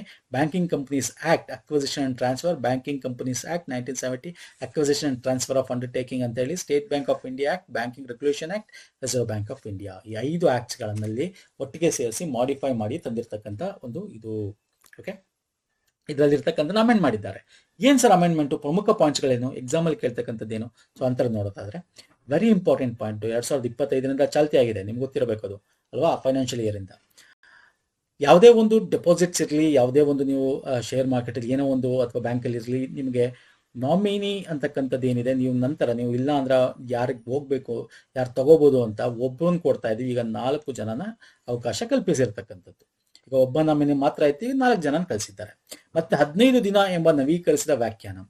ಓಕೆ, ಈಗ ಬ್ಯಾಂಕ್ಗಳಲ್ಲಿ ಒಂದು ಕಂಪ್ಲೀಟ್ ಆಗಿ ಒಂದು ಅವ್ರದ ಟ್ರಾನ್ಸಾಕ್ಷನ್ ಮತ್ತೆ ಮೀಸಲುಗಳು, ರಿಸರ್ವ್ ಫಂಡ್ಸ್ಗಳು, ಇದನ್ನೆಲ್ಲ ಶನಿವಾರ, ಹಳೆಯ ಶನಿವಾರದಿಂದ ಶುಕ್ರವಾರದವರೆಗೆ, ಓಕೆ, 15 ಡೇಸ್ ಏನಿದೆ ಸೆಕೆಂಡ್ ಶನಿವಾರ, ಓಕೆ, ಅಲ್ಲಿಂದ ಸೆಕೆಂಡ್ ಶನಿವಾರ ಇಂದ ನೆಕ್ಸ್ಟ್ ಶುಕ್ರವಾರದವರೆಗೆ, ಈ ತರ ಒಂದು ಕ್ಯಾಲೆಂಡರ್ ಏನಿತ್ತು ಹಂಗೆ ತೆಗ್ದಾಕಿದ್ದಾರೆ. ಈಗ 15 ದಿನ ಅನ್ನೋದು ಬಿಟ್ಟು 1ರಿಂದ 15, 16ರಿಂದ ತಿಂಗಳ ಅಂತ್ಯ ಅಂತ ಮಾಡಿಫೈ ಮಾಡಿರ್ತಕ್ಕಂಥದ್ದು. ಡೆಫಿನಿಷನ್ ಚೇಂಜ್ ಮಾಡಿದ್ದಾರೆ. ಮತ್ತೆ ಸರ್ಕಾರ ಬ್ಯಾಂಕ್ಗಳ ನಿರ್ದೇಶಕರ ಅವಧಿ ವಿಸ್ತರಣೆ. ಮೊದಲಿಗೆ 8 ವರ್ಷಗಳ ಮಿತಿ ಇತ್ತು ಒಂದು ನಿರ್ದೇಶಕರು, ಡೈರೆಕ್ಟರ್ ಆಫ್ ಪಬ್ಲಿಕ್ ಸೆಕ್ಟರ್ ಬ್ಯಾಂಕ್ಗಳಲ್ಲಿ. ಈಗ ಅದನ್ನ 10 ವರ್ಷಕ್ಕೆ ಹೇರಿಸಿರ್ತಕ್ಕಂಥದ್ದು. ಕೆಲವು ಸರ್ಕಾರಿ ಬ್ಯಾಂಕ್ಗಳಲ್ಲಿ ದ್ವಿನಿರ್ದೇಶಕತ್ವಕ್ಕೆ ಅವಕಾಶ. ಅಂದ್ರೆ ಸೆಂಟ್ರಲ್ ಕೋಆಪರೇಟಿವ್ ಬ್ಯಾಂಕ್ ಅಲ್ಲಿ ಯಾರೋ ನಿರ್ದೇಶಕರು ಇರ್ತಾರೆ ಅಂತ ಇಟ್ಕೊಳ್ಳಿ, ಸೆಂಟ್ರಲ್, ಓಕೆ, ಅವರು ಸ್ಟೇಟ್ ಒಂದು ಕೋಆಪರೇಟಿವ್ ಬ್ಯಾಂಕ್ ನ ಮಂಡಳಿಯಲ್ಲಿ ಕೂಡ ಸೇವೆ ಸಲ್ಲಿಸಬಹುದು. 2 ಕಡೆನ ಒಟ್ಟಿಗೆ ಸೇವೆ ಸಲ್ಲಿಸಬಹುದು ಅನ್ನೋ ಅವಕಾಶವನ್ನು ಕೂಡ ಕೊಟ್ಟಿದೆ. ಮತ್ತೆ ಗಣನೀಯ ಬಡ್ಡಿಗೆ ಹೆಚ್ಚಿದ ಮಿತಿ. ಶೇರ್ ಹೋಲ್ಡಿಂಗ್, ಓಕೆ, ಮೊದಲು 5 ಲಕ್ಷ ಮಿತಿ ಇತ್ತು, ಓಕೆ, ದಶಕದ ಹಿಂದೆ, 10 ವರ್ಷದ ಹಿಂದೆ, ತುಂಬಾ ಹಳೇದು. ಅದನ್ನ ಈಗ ಮಾಡಿಫೈ ಮಾಡಿದ್ದಾರೆ. ಇಂಟ್ರೆಸ್ಟ್ ಏನ್ ಬರುತ್ತೆ ಬಡ್ಡಿಲಿ, ಶೇರ್ ಇಂಟ್ರೆಸ್ಟ್ ಏನಿರುತ್ತೆ, ಸೊ ಅದನ್ನ ನೀವು ವ್ಯಾಖ್ಯಾನ ಮಾಡಬಹುದು. ಈಗ ಹೆಂಗ್ ಬಂತು, ಏನು, ಯಾವ ತರ ಏನು ಅಂತ. ಮೊದಲು 5 ಲಕ್ಷ ಮಿತಿ ಇತ್ತು, ಈಗ 2 ಕೋಟಿ ತನಕ ಕೇಳಿಸಿದ್ದಾರೆ. ಇವೆಲ್ಲ ನಿಮಗೆ ಇದೆಯಲ್ಲ, ಈಸ್ ಆಫ್ ಡೂಯಿಂಗ್ ಬಿಸ್ನೆಸ್ಗೆ, ನಿಮ್ಗೆ ಈ ಒಂದು ಏನ್ ಹೇಳ್ಬೋದು ನಾವು, ಬ್ಲ್ಯಾಕ್ ಮನಿನ ಈ ತರ ಮಾಡೋದಕ್ಕೆಲ್ಲ ಈಗ ಈಸಿ ಮಾಡ್ಕೊಡ್ತಾರೆ. ಹೆಚ್ಚು ನಿಮಗೆ ಅಮೌಂಟ್ ಕೊಟ್ಟಷ್ಟು ನೀವು ಅದನ್ನ ಸೆಲ್ಫ್ ಡಿಕ್ಲರೇಷನ್ ನೀವೇ ಕೊಡ್ತೀರ ಅಲ್ವಾ ಸರ್. ಸೊ ಅದು ಕ್ಲೈಮ್ ಮಾಡದ ನಿಧಿಗಳನ್ನು ವಿಸ್ತರಿಸಲಾಗಿದೆ ಅಂದ್ರೆ ಏನರ್ಥ? ಸಿ, ಮೊದಲು ಅದು 5 ವರ್ಷ ಏನಾಯ್ತು ಅನ್ಕೋತೀನಿ, if I am not wrong. ನೀವು ಯಾವ್ದಾರ ಒಂದು ಅಕೌಂಟ್ ಇರುತ್ತೆ ಹಳೇದು ಅಂತ ಇಟ್ಕೊಳ್ಳಿ, ಬಟ್ ಬಿಟ್ಕೊಳ್ತೀರ 1,000ನೇ ಇರಲಿ ಅದು ದುಡ್ಡು, ಓಕೆ, 1,000ನೇ ಇರಲಿ. ನೀವು 7 ವರ್ಷಗಳಿಗಿಂತ ಹಳೆಯದಾದ ಕ್ಲೈಮ್ ಮಾಡೋದಾದ ಲಾಭಾಂಶ, ಷೇರು, ಬಾಂಡ್ ಪಾವತಿಗಳನ್ನ ನೀವು ತಗೊಂಡಿಲ್ಲ ಅಂದ್ರೆ ಅದು ನಿಮ್ಮಿಂದ ಏನಾಗುತ್ತೆ, IEPF ಫಂಡ್ಗೆ ಹೋಗುತ್ತೆ. Investment education, okay, production fund ಅಂತ ಇರುತ್ತೆ, ಓಕೆ, ಸೊ ಅಲ್ಲಿಗೆ ಹೋಗುತ್ತೆ. ಆಮೇಲೆ ನೀವು ಕೇಳಿದ್ರು ಕೊಡ್ತಾರೆ ಅಂತ ಅನ್ಕೋತೀನಿ, ಬಟ್ ನೀವು 7 ವರ್ಷಗಳಂತ ಏನಿಲ್ಲ, ನಿಮ್ಮ ಅಕೌಂಟಲ್ಲಿ ಇರಲ್ಲ ಅದು. ಆಫ್ಟರ್ 7 ಇಯರ್ಸ್ ಅದು ಅಲ್ಲಿಗೆ ಹೋಗ್ಬಿಡುತ್ತೆ. ಅದು 10 ಇಯರ್ಸ್ ಏನಾಯಿತು ಅದು ಅನ್ಕೋತೀನಿ, 5 ವರ್ಷನ 10 ಇಯರ್ಸ್ ಇತ್ತು, ಓಕೆ, ಇದೊಂದು. ಮತ್ತೆ ಲೆಕ್ಕ ಪರುಷದ ವೇತನದಲ್ಲಿ ಬ್ಯಾಂಕಿನ ಸ್ವಾಯತ್ತತೆ. RBI ಮತ್ತು ಕೇಂದ್ರ ಸರ್ಕಾರ ತಮ್ಮ ಲೆಕ್ಕಪರುಷ ಸಂಭಾವನೆ ನಿರ್ಧರಿಸುವ ಬದಲು ಬ್ಯಾಂಕುಗಳು ಇದನ್ನು ನಿರ್ಧರಿಸುತ್ತದೆ. ಎಷ್ಟು ಆಡಿಟರ್ಗೆ ಎಷ್ಟು ದುಡ್ಡು ಕೊಡಬೇಕು ಅಂತ ಬ್ಯಾಂಕುಗಳು ತಮಗೆ ತಾವೇ ನಿರ್ಧಾರ ಮಾಡ್ತಾರೆ. ಮೊದಲು RBI, ಕೇಂದ್ರ ಸರ್ಕಾರ ನಿರ್ಧಾರ ಮಾಡಬೇಕಾಗಿತ್ತು. ಸೊ ಇದಿಷ್ಟು ಪ್ರಮುಖವಾದ ಲಕ್ಷಣಗಳು, ಏನೇನು ಅಮೆಂಡ್ಮೆಂಟ್ ಆಗಿದೆ ಅಂತ. ಓಕೆ, ಇದನ್ನ ಈಗ ಚಾಲ್ತಿಯಲ್ಲಿದೆ, ಹಾಗಾಗಿ ಇದನ್ನ ನೋಡ್ಕೊಳ್ಳಿ, ಎಕ್ಸಾಮ್ ಅಲ್ಲಿ ಕೇಳಬಹುದು ಸ್ನೇಹಿತರೆ. ಓಕೆ, ಸೊ ಮೋಸ್ಟ್ ಇಂಪಾರ್ಟೆಂಟ್, ಇದನ್ನ ನಿಮ್ಗೆ ಮೇನ್ಸ್ ಅಲ್ಲೂ ಆಗುತ್ತೆ. ಹೆಂಗ್ ಯೂಸ್ ಮಾಡ್ತೀರಾ ಮೇನ್ಸ್ ಅಲ್ಲಿ ಹೇಳಿ ನೋಡೋಣ. ಓಕೆ, ಇದೆಲ್ಲ ಮಾಡೋದ್ರಿಂದ ಏನಾಗುತ್ತೆ? ಓಕೆ, ಫೈನಾನ್ಷಿಯಲಿ ನಾವು ಏನಾಗ್ತದೆ, ಫೈನಾನ್ಷಿಯಲಿ ನಾವು ಏನೋ ರಿಫಾರ್ಮ್ಸ್ ಮಾಡ್ತಾ ಇದೀವಿ. ಓಕೆ, ಈ ಪಾಯಿಂಟ್ಸ್ ಗಳನ್ನ ನೀವು ಯೂಸ್ ಮಾಡಬಹುದು ಮೈನ್ಸ್ ಗಳಲ್ಲಿ. ಅದನ್ನೇ ಹೇಳ್ತಾ ಇರೋದು, ಮೈನ್ಸ್ ಪರ್ಸ್ಪೆಕ್ಟಿವ್ ಅಂತ ಕೂಡ ನೀವು ಇದನ್ನ ಓದ್ಬೋದು. ಎಲ್ಲಿ ಯೂಸ್ ಮಾಡಬಹುದು, ಏನ್ ಯೂಸ್ ಮಾಡಬಹುದು, ಇದರಿಂದ ಏನಾಗುತ್ತೆ. ಓಕೆ, ಸೊ ಇವೆಲ್ಲ ನೀವು ಫೈನಾನ್ಷಿಯಲಿ ಯೂಸ್ ಮಾಡಬಹುದು. ಈಗ ಒಬ್ಬರಿಲ್ಲ, ಈಗ ಯಾರು ಒಂದು ಹೋಗ್ತಾ ಇರ್ತಾರೆ, ಒಬ್ರದ್ದು ಕಂಪ್ಲೀಟ್ ನಿಮ್ಗೆ ಗೊತ್ತಿದೆ, ಕಾರ್ಯ ಕಂಪ್ಲೀಟ್ ಆಗಿ ಎಲ್ಲರೂ ಭಸ್ಮ ಆದ್ರು, ಎಲ್ಲರೂ ಹೋದ್ರು, ಆಗ ಅವ್ರ ನಾಮಿನಿ ಯಾರು? ಅದಕ್ಕೆ 4 ಜನ ನಾಮಿನಿ ಇದ್ರೆ ಒಳ್ಳೇದು. ಫೈನಾನ್ಷಿಯಲ್ ರಿಫಾರ್ಮ್ಸ್ ಇದೆಯಲ್ಲ, ಇದು ವೆರಿ ಇಂಪಾರ್ಟೆಂಟ್ ಆಗಿದೆ ಸ್ನೇಹಿತರೆ. ಓಕೆ, ಸೊ ಈಗ ಕ್ವಶನ್ ತಗೋತೀನಿ. ಬ್ಯಾಂಕಿಂಗ್ ಕಾನೂನು ತಿದ್ದುಪಡಿ ಕಾಯ್ದೆ 2024 ಕುರಿತು ಈ ಕೆಳಗಿನ ಹೇಳಿಕೆಯನ್ನು ಪರಿಗಣಿಸಿ. ಈ ತಿದ್ದುಪಡಿಯು ಮೊದಲ ಕೇವಲ 1 ಜನ ನಾಮನಿರ್ದೇಶಕರನ್ನು ನಾಮಿನೇಟೆಡ್ ಅನ್ನ ಮಾತ್ರ ನೇಮಿಸಿಕೊಳ್ಳಲು ಅವಕಾಶ ನೀಡಿದ. ತಪ್ಪು. 4 ಜನ ಅಂತ ಹೇಳಿದ್ರೆ ಈಗ ತಾನೆ ನಿಮಗೆ ಅಲ್ವಾ sir? This is wrong answer. 7 ವರ್ಷ ಒಳಗೆ ಕಕ್ಕು ಪಡೆಯದ ಹಣವನ್ನು ಹೂಡಿಕೆದಾರ ಶಿಕ್ಷಣ ಮತ್ತು ರಕ್ಷಣಾ ನಿಧಿಗೆ ಹೋಗುತ್ತೆ. ಹೌದು ಸರ್. ನೀವೇನು ನಿಮ್ಮ ಅಕೌಂಟ್ ಹಳೆ 2-3 ಅಕೌಂಟ್ ಇರುತ್ತೆ, ಒಂದು ಕಂಪ್ನಿ ಕೆಲಸ ಮಾಡ್ತಿರ್ತೀರ, ಬಿಡ್ತೀರಾ, ಇನ್ನೊಂದು ಕಂಪ್ನಿ ಅವರಾದ ಬೇರೆ ಅಕೌಂಟ್ ಮಾಡಿಬಿಟ್ರು ಅಕಸ್ಮಾತ್ ಅಲ್ವಾ, ಈಗ ಅದನ್ನ ಟ್ರಾನ್ಸ್ಫರ್ ಮಾಡ್ಕೋಬಹುದು, ಬಟ್ ಮಾಡಿದ್ರು ಹಾಗೇನ್ ಮಾಡ್ತದೆ, ಅಲ್ಲಿ ನೀವು ಯೂಸ್ ಮಾಡಲ್ಲ ಹಂಗೆ ಬಿಟ್ಟರು 7 ವರ್ಷ ಆದ್ಮೇಲೆ ಅದ್ರಲ್ಲಿ ನಿಮ್ಗೆ ದುಡ್ಡಿಟ್ಟಿರಲ್ಲ ಬಿಡಿ, ಈಗ ಯಾರನ್ನು ಬಟ್ 500,000 ಇರ್ತವೆ. ಓಕೆ, RBI ಈಗ ಅವರ ಲೆಕ್ಕ ಪರಿಶೋಧಕ ಸಂಭವವನ್ನು ನಿರ್ಧರಿಸಿದೆ. ಇದು ತಪ್ಪು ಅಲ್ವಾ? ತಪ್ಪು ಇದು. ಓಕೆ, ಸೊ ಆಗ ಇಲ್ಲಿ ನೋಡಿ, ಇದು ಆಪ್ಷನ್ 1 ಆಕ್ಚುಲಿ ಕ್ಲೀನ್ ಆಗಿ ಓದ್ಬೇಕು ಅನ್ನೋದಕ್ಕೆ ಇದು ಸರಿ. ಇದು ಈ ತಿದ್ದುಪಡಿಯು ಮೊದಲು ಕೇವಲ 1 ಜನ ನಾಮನಿರ್ದೇಶಕರನ್ನು ಮಾತ್ರ ನೇಮಿಸಿಕೊಳ್ಳುವ ಅವಕಾಶ ನೀಡುತ್ತದೆ. ಎಸ್, ಈ ತಿದ್ದುಪಡಿ ಏನಿತ್ತು, ಈ ತಿದ್ದುಪಡಿಯಲ್ಲಿ ಮೊದಲು 1 ಜನ ಅಂತಿತ್ತು ನಾಮ ಹತ್ರ, ಈ ತಿದ್ದುಪಡಿಗಿಂತ ಮೊದಲು ಅಂತ ಹೇಳಿರೋದು. ಈ ತಿದ್ದುಪಡಿಗಿಂತ ಮೊದಲು is correct. Option 1 and 2 is correct. ಈ ತಿದ್ದುಪಡಿಗಿಂತ ಮೊದಲು ಎಷ್ಟು ಜನ ಇದ್ರು? 1 ಜನ ಮಾತ್ರ ನಾಮಿನೇಷನ್ ಅಂತ ಇದ್ರು ಅಂತ ಕೊಟ್ಟಿರೋದಿಲ್ಲ ನಾನು. ನೋಡಿದ್ರಾ? ಕ್ಲೀನ್ ಆಗಿ ಓದ್ಲಿಲ್ಲ ಅಂದ್ರೆ ನಿಮ್ಗೆ ತಪ್ಪ. Fine sir. ಓಕೆ, ನಾ ಇಲ್ಲಿ ಕೊಟ್ಟಿದ್ದೀನಿ, ಒಂದ್ಸಲ ನೋಡ್ಕೊಳ್ಳಿ. ಅಂಡ್ ದಿಸ್ ಇಸ್ ಈ ವರ್ಷ ನೋಡಿ, ನಾನು ಎಲ್ಲಾನು ಡಿಸ್ಕಸ್ ಮಾಡೋದು, ಹೋದ ವರ್ಷದ್ದು ಈ ವರ್ಷದ್ದು ಎಲ್ಲ ಒಟ್ಟೊಟ್ಟಿಗೆನೆ ಡಿಸ್ಕಸ್ ಮಾಡೋಣ. ಇನ್ನು ತುಂಬಾ ಇದೆ ಇಂಪಾರ್ಟೆಂಟ್, ಮುಂದೆ ನಾವು ಡಿಸ್ಕಸ್ ಮಾಡೋಣ. ನೆಕ್ಸ್ಟ್, ಸಂವಿಧಾನ 130ನೇ ತಿದ್ದುಪಡಿ ಮಸೂದೆ. ಇದು ಫೇಲ್ ಆಯ್ತು, ನಿಮ್ಗೆ ಗೊತ್ತಿದೆ. ಯಾಕೆ ಫೇಲ್ ಆಯ್ತು? ಇದು ನಮ್ಮ ವುಮೆನ್ ರಿಸರ್ವೇಶನ್ ಬಿಲ್ ಜೊತೆಗೆ ಇನ್ನು 2 ಬಿಲ್ ಇತ್ತು ಇದ್ರ ಜೊತೆ. ಓಕೆ, ಮಿತ್ರ ಮಸೂದೆಗಳು ಅಂತ ಕರಿತೀವಿ ನಾವು. ಓಕೆ, ಅಲೈಡ್ ಬಿಲ್ಸ್ ಅಂತ. ವುಮೆನ್ ರಿಸರ್ವೇಶನ್ ಜೊತೆಗೆ ಕೇಂದ್ರಾಡಳಿತ ಪ್ರದೇಶಗಳ ಕಾನೂನು ತಿದ್ದುಪಡಿ ಮಸೂದೆ, ಡಿಲಿಮಿಟೇಷನ್ ಮಸೂದೆ ಅಂತ ಒಂದು ಬಿಲ್, ಇದ್ರ ಜೊತೆಗೆ ಅದನ್ನ ಸೇರಿಸ್ಬಿಟ್ಟಿದ್ರು. ಬಟ್ ಅದನ್ನ ಫೇಲ್ ಆದ ತಕ್ಷಣ ಆಟೋಮೆಟಿಕ್ ಆಗಿ ಇದೆರಡನ್ನು ಅವ್ರು ಹಿಂದೆ ತಗೊಂಡು, ಒಟ್ಟಿಗೆ ಇರೋದ್ರಿಂದ ಬಿಲ್ ಒಟ್ಟಿಗೆ ಒಂದೇ ಬಿಲ್ ಆಗಿ 3ಗಳನ್ನ ತಂದಿದ್ರು. ಓಕೆ, ಸೊ ಹಾಗಾಗಿ ಯಾಕೆ ಫೇಲ್ ಆಯ್ತು, ಏನಾಯ್ತು ಕತೆ? ಓಕೆ, ಇದನ್ನ ಇದ್ರ ಬಗ್ಗೆ this is most important, detail ಆಗಿ ಸ್ಟಡಿ ಮಾಡ್ಬೇಕು ಇದನ್ನ. ಓಕೆ, ನೋಡಿ, ಇದು ಒಂದು ಸಾಂವಿಧಾನಿಕ ತಿದ್ದುಪಡಿ ಮಸೂದೆ ಆಗಿತ್ತು ಅಲ್ವಾ ಸರ್? ಲೋಕಸಭೆಯಲ್ಲಿ ಈಗ ಅಟ್ ಪ್ರೆಸೆಂಟ್ ಎಷ್ಟು ಸರ್ ನಮ್ಮ ಸೀಟ್ ಇದೆ? 543 ಅಲ್ವಾ sir? Total 550 maximum strength, but 43 ನಾವು ಇವಾಗ ಇದು ಮಾಡ್ಕೊಂಡಿರ್ತಕ್ಕಂಥದ್ದು. ಆದ್ರೆ ಈ ಒಂದು ಬಿಲ್ ಆಗ್ಬೇಕಾದ್ರೆ ಟೋಟಲ್ ಸ್ಟ್ರೆಂತ್ 540 ಇತ್ತು. ಇನ್ನು 3 ಜನ ಏನೋ ಅವರು ಖಾಲಿ ಇತ್ತು, ವೇಕೆನ್ಸೀಸ್, ಇನ್ನೂ ಎಲೆಕ್ಷನ್ ಆಗಿರಲಿಲ್ಲ. ಸೊ 540 ಜನ ಒಂದು ಏನಿದ್ರು ಸ್ನೇಹಿತರೆ, ಇದು ಅಮೆಂಡ್ಮೆಂಟ್ ಸಾಂವಿಧಾನಿಕ ತಿದ್ದುಪಡಿ ಆಗಿರೋದ್ರಿಂದ 3/2 ಜನ ಅಲ್ಲಿ ಹಾಜರಿರಬೇಕಾಗಿತ್ತು. ಮತ್ತೆ ಅದನ್ನ ಅಂದ್ರೆ ನಾವೇನ್ ಹೇಳ್ತೀವಿ, ವಿಶೇಷ ಬಹುಮತ ಅಂತ ಕರಿತೀವಿ ಅಲ್ವಾ ಸರ್? ಒಟ್ಟು ಸದಸ್ಯರ ಬಹುಮತ ಹಾಜರಿದ್ದ ಮತ್ತು ಮತಾಯಸ ಸದಸ್ಯರಲ್ಲಿ 3/2 ಮತ ಆಗಿರಬೇಕಾಗಿತ್ತು. ಸೊ ಆದ್ರೆ ಇಲ್ಲಿ ಉದ್ದಿದ್ದು 528. ಎಸ್ ಸರ್, 540 528 ಅಂದ್ರೆ ಮುಕ್ಕಾಲ್ಗಿಂತ ಜಾಸ್ತಿ ಪರ್ಸೆಂಟೇಜ್ ಇದ್ದಾರೆ. ಸೊ ಇದ್ರಲ್ಲಿ ಇರತಕ್ಕಂಥದ್ದೆಲ್ಲ 528ರಲ್ಲಿ 3/4% ಅಂದ್ರೆ 75%, ಅಂದ್ರೆ 2/3 2/3 ಅಥವಾ 3/2 ಅಂತ ಏನ್ ಕರಿತೀವಿ, 352 ವೋಟು ಬರಬೇಕಾಗಿತ್ತು. ಬಟ್ ಬಂದಿದ್ದು 298 ವೋಟು. ಓಕೆ, ಆಲ್ಮೋಸ್ಟ್ 40 ವೋಟು ಕಮ್ಮಿ ಆಗಿತ್ತು.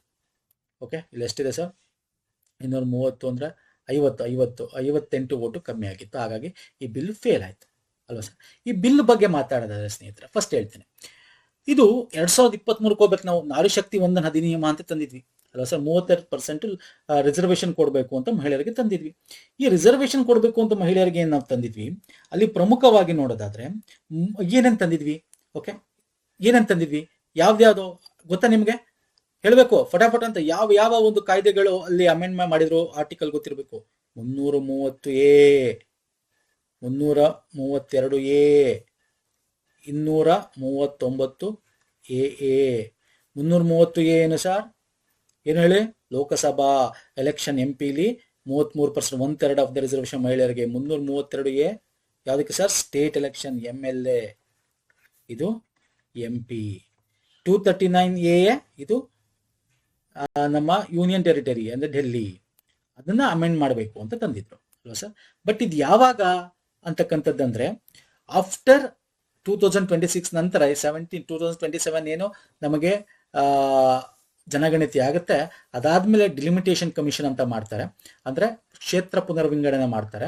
ಅಲ್ಲಿ ಬಂದಿರತಕ್ಕಂಥ ವರದಿ ತಗೊಂಡು ಆಮೇಲೆ ಎಲೆಕ್ಷನ್ ಅಲ್ಲಿ ನೆಕ್ಸ್ಟ್ ಎಲೆಕ್ಷನ್ ಅಲ್ಲಿ ಅಂತ ಇವೆಲ್ಲ ಸಮಾರಂಭ ಆಗಿ ವುಮೆನ್ಗೆ ರಿಸರ್ವೇಶನ್ ಕೊಡಕ್ಕೆ 2034 ಆಗ್ಬಿಡುತ್ತೆ ಅಲ್ವಾ ಸರ್? ಇದು ಅವ್ರಿಗೆ ಈ ಬಿಲ್ ಮಾಡ್ಬೇಕಾದ್ರೆ ಗೊತ್ತಿರಬೇಕಾಗಿತ್ತು. 2023 ನಾರಿ ಶಕ್ತಿ ವಂದನ ಅಧಿನಿಯಮ ಏನೋ ಎಲ್ಲಾ ಪಕ್ಷಗಳು ಒಟ್ಟಿಗೆ ವೋಟ್ ಹಾಕಿ ಇದನ್ನ ಗೆಲ್ಸಿದ್ರಿ, ಅದನ್ನ ತಂದ್ರು ಕಾಯ್ದೆ ಆಗಿ, ಆಗ್ಲೇ ಅವ್ರಿಗೆ ಗೊತ್ತಿರಬೇಕಾಗಿತ್ತು. ಆದ್ರೆ ಇವಾಗ ಏನ್ ಮಾಡ್ಬಿಟ್ರು, ಈ ಒಂದು ಪಂಚರಾಜ್ಯಗಳ ಎಲೆಕ್ಷನ್ ನಡೀತಿತ್ತಲ್ಲ ಆ ಟೈಮಲ್ಲಿ ಅವರು ಇದನ್ನ ಒಂದು ಬಿಲ್ ತಂದ್ಬಿಟ್ರು, ಮಹಿಳಾ ಮೀಸಲಾದ ಅನುಷ್ಠಾನ ಅಂತ. 2029ಕ್ಕೆ ತಂದ್ಬಿಡ್ತೀವಿ ಅಂತ. ಹೆಂಗ್ ತಂದ್ಬಿಡ್ತೀರಿ ಸರ್ 2029ಕ್ಕೆ? ಅಂದ್ರೆ 2027 ಜನಗಣತಿ ನಾವು ತಗೊಳಲ್ಲ, 2011 ಜನಗಣತಿ ತಗೋತೀವಿ ಅಂತ ಈ ಬಿಲ್ ಇತ್ತು ಓಕೆ, ಅಂದ್ರೆ ಇದನ್ನ ತಗೊಂಡು ನಾವು ಏನ್ ಮಾಡ್ತೀವಿ, ಅಮೆಂಡ್ ಮಾಡಿ ಈಗ ನಮ್ಮ 543 ಸೀಟ್ ಏನಿದೆ ಅದನ್ನ 850 ಸೀಟ್ಗೆ ತಗೊಂಡೋಗ್ಬೇಕು ಅನ್ನೋದು ಆ ಮಸೂದೆಯಲ್ಲಿ ಇರ್ತಕ್ಕಂಥದ್ದು. ಓಕೆ, ಅದಕ್ಕೆ ಸಂವಿಧಾನದ 81, 82, 334 ವಿಧಿಗಳನ್ನ ಗುರಿಯಾಗಿಸ್ಕೊಂಡು ಅಮೆಂಡ್ ಮಾಡಬೇಕು ಅಂತ ತಂದಿದ್ರು. ಸರ್ 81 ಏನ್ ಹೇಳುತ್ತೆ?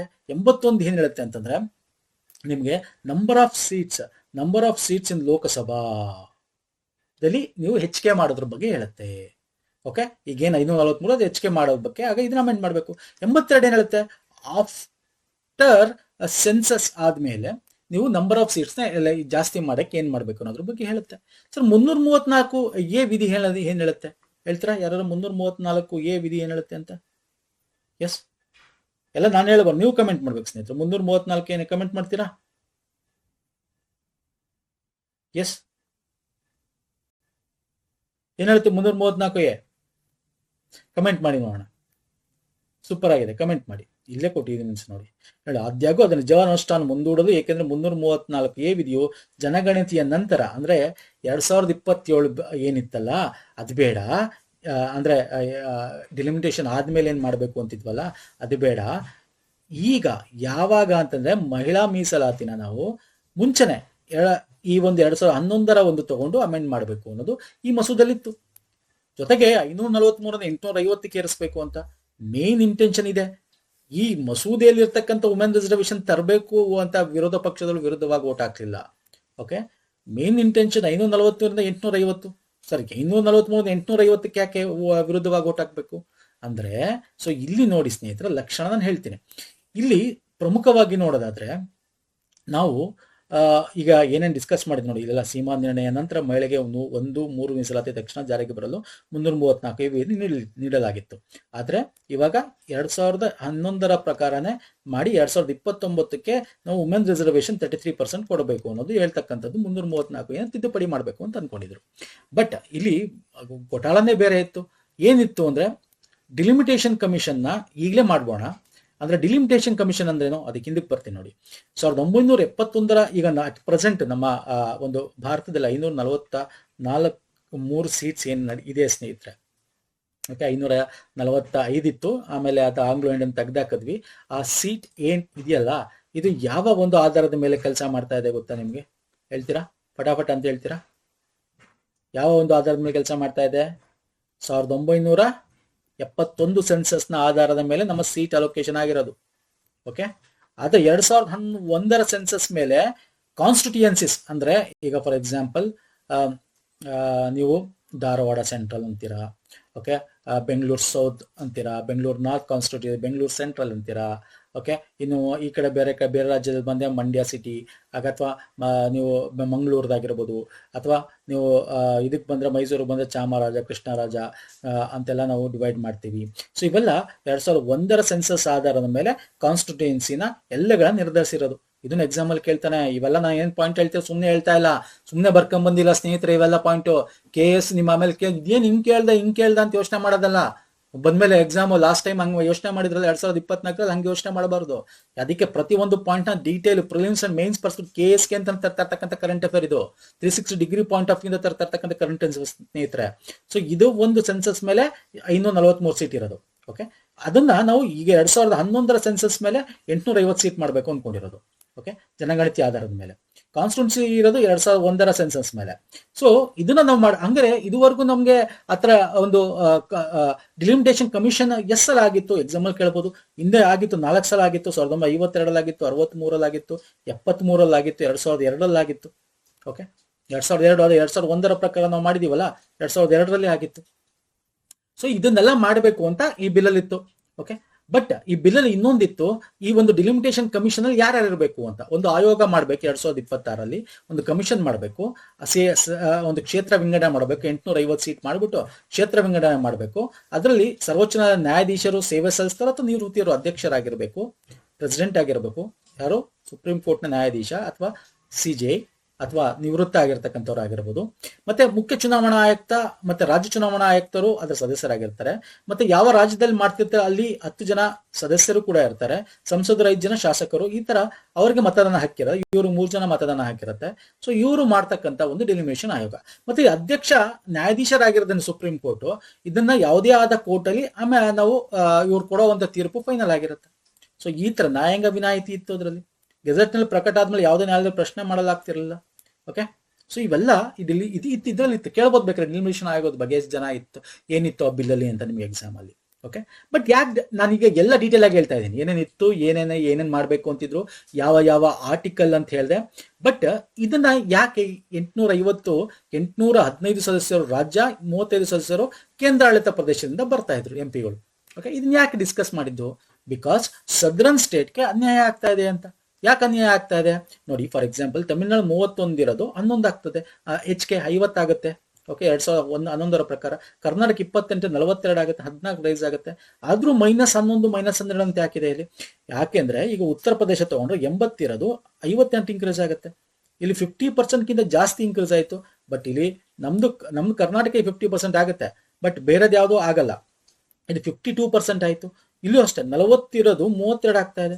ಸೊ ಈ ತರ ಇಲ್ಲಿ ಅವ್ರಿಗೆ ನಂಬರ್ ಆಫ್ ಇದು ಜನಸಂಖ್ಯೆ, ಯಾಕಂದ್ರೆ ನಾರ್ತ್ ಸ್ಟೇಟ್ ಅಲ್ಲಿ ನಿಮಗೆ ಜನಸಂಖ್ಯೆ ಅವ್ರು ಮೇಂಟೈನ್ ಮಾಡಲು ನಾವು ಕಮ್ಮಿ ಮಾಡಿದೀವಿ.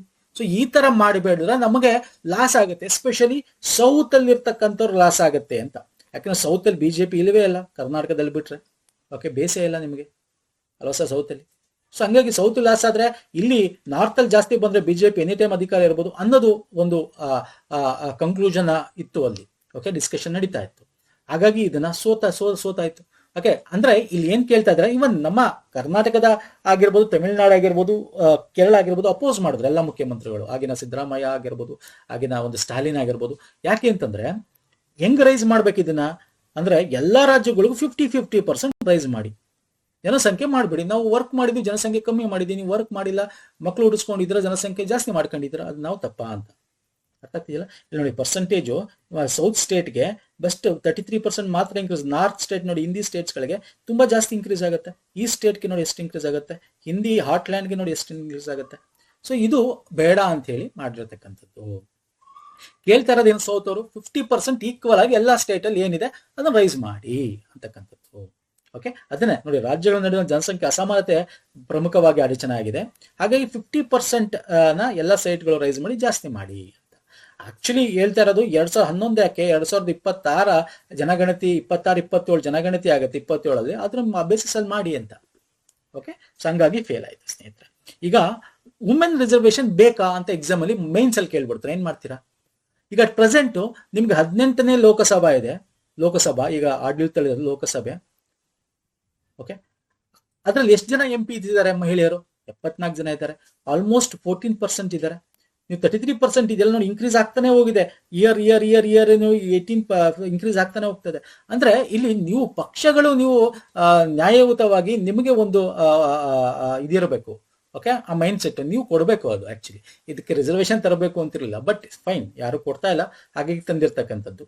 ಇನ್ನು ಯಾವ ಪಾರ್ಟಿ ಹೆಚ್ಚಿದೆ ನೋಡಿ, ತೃಣಮೂಲ ಕಾಂಗ್ರೆಸ್, ದೀದಿ ಈಗ ಇಲ್ವಲ್ಲ ವೆಸ್ಟ್ ಬೆಂಗಾಲ್, ಅವ್ರದ್ರಲ್ಲೇ ಜಾಸ್ತಿ ಜನ MPs ಇದ್ದಾರೆ ಕಂಪೇರ್ ಟು ಅದರ್ ಒಂದು ಪಾರ್ಟಿಗಿಂತ. ಸೊ ಇದನ್ನೆಲ್ಲ ಕೂಡ ನೀವು ಮೇನ್ಸ್ ಅಲ್ಲಿ, ಪ್ರಿಲಿಮ್ಸ್ ಅಲ್ಲಿ ಎಲ್ಲ ಡಿಸ್ಕಸ್ ಮಾಡಬಹುದು ಸ್ನೇಹಿತರ. ಇನ್ನು ಮೆಜಾರಿಟಿ ಏನಿದೆ ಫೇಲ್ ಆಯ್ತು. ನಾವು ಮೆಜಾರಿಟಿ ಆಫ್ ಅಮೆಂಡ್ಮೆಂಟ್ಸ್ ಅಲ್ಲಿ 368ನೇ ವಿಧಿ ಸಂವಿಧಾನಕ್ಕೆ ತಿದ್ದುಪಡಿಯಲ್ಲಿ ನಾವು ಹೊರಗಡೆ ನೋಡೋದಾದ್ರೆ ಸಿಂಪಲ್ ಮೆಜಾರಿಟಿ ಅಂತ ಕರಿತೀವಿ. ಅದಕ್ಕೆ 50% ಇದ್ರೆ ಸಾಕು ಅಲ್ವಾ? ಆದ್ರೆ ಅಂಡರ್ 368 ಆರ್ಟಿಕಲ್ ಅಡಿಯಲ್ಲಿ ಸ್ಪೆಷಲ್ ಮೆಜಾರಿಟಿ ಮತ್ತೆ majority with consent of state ಅಂತ ಬರುತ್ತೆ. ಸ್ಟೇಟ್ಗೆ ಸಂಬಂಧಪಟ್ಟಂತೆ ಯಾವುದೇ ಕಾಯ್ದೆಗಳಿದ್ರು ಸ್ಪೆಷಲ್ ಮೆಜಾರಿಟಿ 2/3 ಪ್ರೆಸೆಂಟ್ ಇದ್ದು ಅದನ್ನ 2/3 ಅಪ್ರೂವ್ ಮಾಡಿ, ಸ್ಟೇಟ್ಗಳಲ್ಲಿ of of the state of the ನಮ್ಮ ರಾಜ್ಯಗಳು 28ರಲ್ಲಿ ಏನಿದೆ ಅವ್ರು ಅಪ್ರೂವ್ ಮಾಡಿದ್ರೆ ಅವಾಗ ಅದು ಕಾಯ್ದೆ ಆಗುತ್ತೆ. ಸ್ಟೇಟ್ಗೆ ಸಂಬಂಧಪಟ್ಟಂತೆ ಯಾವ್ದಾದ್ರು ರಿಲೇಟೆಡ್ ಕಾಯ್ದೆ ಇದ್ರೆ. ಸ್ಪೆಷಲ್ ಮೆಜಾರಿಟಿ ಆಲ್ರೆಡಿ ಡಿಸ್ಕಸ್ ಮಾಡಿದೀವಿ. ಇನ್ನೂ ಒಂದು ಟೈಪ್ ಇದೆ, ಅದರ್ ಟೈಪ್ ಆಫ್ ಮೆಜಾರಿಟಿ ಅದ ಇಂಡಿಯಾದಲ್ಲಿ ಫಾಲೋ ಮಾಡೋದು. ಅಬ್ಸಲ್ಯೂಟ್ ಮೆಜಾರಿಟಿ, ಎಫೆಕ್ಟಿವ್ ಮೆಜಾರಿಟಿ ಅಂತ ಬರುತ್ತೆ. ಅವೆಲ್ಲ ತುಂಬಾ ಡಿಸ್ಕಸ್ ಮಾಡಕ್ ಹೋಗ್ಬಿಡಿ, ಅದನ್ನ ಹೆಚ್ಚಿಗೆ ಇವಾಗ ಬೇಕಾಗಿಲ್ಲ. ಓಕೆ, ಈಗ ನಾನು ಕ್ವಶನ್ ತಗೋತೀನಿ. ಇವಾಗ ನಾವು ಏನು ಡಿಸ್ಕಸ್ ಮಾಡ್ತೀವಿ, ಭಾರತದಲ್ಲಿ ಸಂವಿಧಾನ ತಿದ್ದುಪಡಿ ಮಸೂದೆಗೆ ಸಂಬಂಧಪಟ್ಟಂತೆ ಸಂವಿಧಾನ 131ನೇ ತಿದ್ದುಪಡಿ ಮಸೂದೆ 2026 ಲೋಕಸಭಾ ಸ್ಥಾನದಲ್ಲಿ ಮಿತಿ ನಿರ್ಣಯ ಮತ್ತು ಹೆಚ್ಚಳಕ್ಕಿತ್ತು. ಹೌದಲ್ಲ ಸರ್? ಲೋಕಸಭಾ ಸ್ಥಾನಗಳ ಒಂದು ಜಾಸ್ತಿ ಮಾಡಬೇಕು, ಅಲ್ವಾ? ಮತ್ತೆ ವುಮೆನ್ ರಿಸರ್ವೇಷನ್ ಸಂಬಂಧಪಟ್ಟಂತೆ ಎಸ್, ಇದು ಕರೆಕ್ಟ್. ಸಂವಿಧಾನ 130ನೇ ತಿದ್ದುಪಡಿ ಮಸೂದೆ, ನಾನು ಬಿಲ್ ಬಗ್ಗೆ ಮಾತಾಡೋದು, ಕಾಯ್ದೆ ಎಲ್ಲ ಇದು. ಮಸೂದೆ ಅಂದ್ರೆ ಬಿಲ್, ಕಾಯ್ದೆ ಅಂದ್ರೆ ಆಕ್ಟ್. ಇವೆಲ್ಲ ನೋಡಿ, ಇವೆಲ್ಲ ನಿಮ್ಗೆ ಗೊತ್ತಿರಬೇಕು. ಹಿಂಗೆ ನೀವು ಮಾರ್ಕ್ಸ್ ಬಿಡ್ತಾರೆ ಇಲ್ಲ ಅಂದ್ರೆ ಎಕ್ಸಾಮ್ ಅಲ್ಲಿ, ನೀವು ಕಾಯ್ದೆ ಮಸೂದೆ ಎಲ್ಲ ತಿಳ್ಕೊಬೇಕು ನಂಬರ್ಸ್. ಓಕೆ, ಸಂವಿಧಾನ 130ನೇ ಮಸೂದೆ ಏನಾಗಿತ್ತು, 30 ದಿನಗಳ ಬಂಧನದಲ್ಲಿದ್ದರೆ ಪ್ರಧಾನಿ ಅಥವಾ ಮುಖ್ಯಮಂತ್ರಿಯನ್ನು ತೆಗೆದು ಹಾಕ್ಬೋದು. ಅಂದ್ರೆ ಜುಡಿಷಿಯಲ್ ಕಸ್ಟಡಿಯಲ್ಲಿ 30 ಡೇಸ್ ಒಳಗೆ ಯಾವುದೇ ಮಂತ್ರಿ, ಪ್ರಧಾನಮಂತ್ರಿ ಅವನು ಅರೆಸ್ಟ್ ಆಗ್ಬಿಟ್ಟೆ 30 ಡೇಸ್ ತನಕ ಅವ್ರನ್ನ ಆ ಒಂದು ಸೀಟಿಂದ, ಯಾಕಂದ್ರೆ ಇಳಿತಿರ್ಲಿಲ್ವಲ್ಲ, ಜೈಲಲ್ಲಿ ಕೂತ್ಕೊಂಡು ರಾಜ್ಯಭಾರ ಮಾಡೋರಲ್ಲ, ಹಾಗಾಗಿ ಅದಾಗಬಾರ್ದು ಅಂತ. ಸಂವಿಧಾನ 129ನೇ ತಿದ್ದುಪಡಿ ಏನ್ ಹೇಳುತ್ತೆ, ಒಂದು ರಾಷ್ಟ್ರ ಒಂದು ಚುನಾವಣೆ ಬಗ್ಗೆ ಹೇಳುತ್ತೆ. Yes, all are correct, all are correct. Okay fine sir. Next, ಭಾರತದಲ್ಲಿ ಸೀಮಾ ನಿರ್ಣಯ ಆಯೋಗಕ್ಕೆ ಸಂಬಂಧಪಟ್ಟಂತೆ ಸುದ್ದಿಯಲ್ಲಿ ಇತ್ತಲ್ಲ, ಸೀಮಾ ನಿರ್ಣಯ ಡಿಲಿಮಿಟೇಷನ್ ಕಮಿಷನ್. ಓಕೆ, ಅದಕ್ಕೆ ಸಂಬಂಧಪಟ್ಟಂತೆ ಇದು ಕೇಂದ್ರ ಸರ್ಕಾರ ನೇಮಿಸಲ್ಪಟ್ಟ ಸ್ವತಂತ್ರ ಸಂಸ್ಥೆಯಾಗಿದ್ದು ಸುಪ್ರೀಂ ಕೋರ್ಟ್ ನ್ಯಾಯಾಧೀಶರು, ಮುಖ್ಯ ಚುನಾವಣಾ ಆಯುಕ್ತರು ಮತ್ತು ಸಂಬಂಧಪಟ್ಟ ರಾಜ್ಯ ಚುನಾವಣಾ ಆಯುಕ್ತರು ಒಳಗೊಂಡಿದೆ. ಹೌದು ಸರ್, ಕರೆಕ್ಟ್ ಅಲ್ವಾ ಇದು? ಜೊತೆಗೆ MP MLAಗಳು ಇರ್ತಾರೆ, ಬಟ್ ಅವ್ರಿಗೆ ವೋಟಿಂಗ್ ರೈಟ್ಸ್ ಇಲ್ಲ. ಆಯೋಗದ ಆದೇಶವನ್ನು ನ್ಯಾಯಾಲಯದಲ್ಲಿ ಪ್ರಶ್ನಿಸಬಹುದು ಮತ್ತು ಸಂಸತ್ತು ಮಾರ್ಪಡಿಸಬಹುದು. ಆಗಕ್ಕೆ ಸಾಧ್ಯನೇ ಇಲ್ಲ. ಇದು ಮಾರ್ಚ್ 2026 4 ಬಾರಿ ಸ್ಥಾಪಿಸಲಾಗಿದೆ. ಅಂದ್ರೆ ಈ ವರ್ಗ 4 ಸಲ ಅದು ಆಗಿದೆ, ಆಲ್ರೆಡಿ ನಿಮ್ಗೆ ಹೇಳಿದ್ದೀನಿ ನಾನು. Yes, this is correct. ಕೇವಲ 2 ಯಾವುದು, option 1 and 3 is the right answer.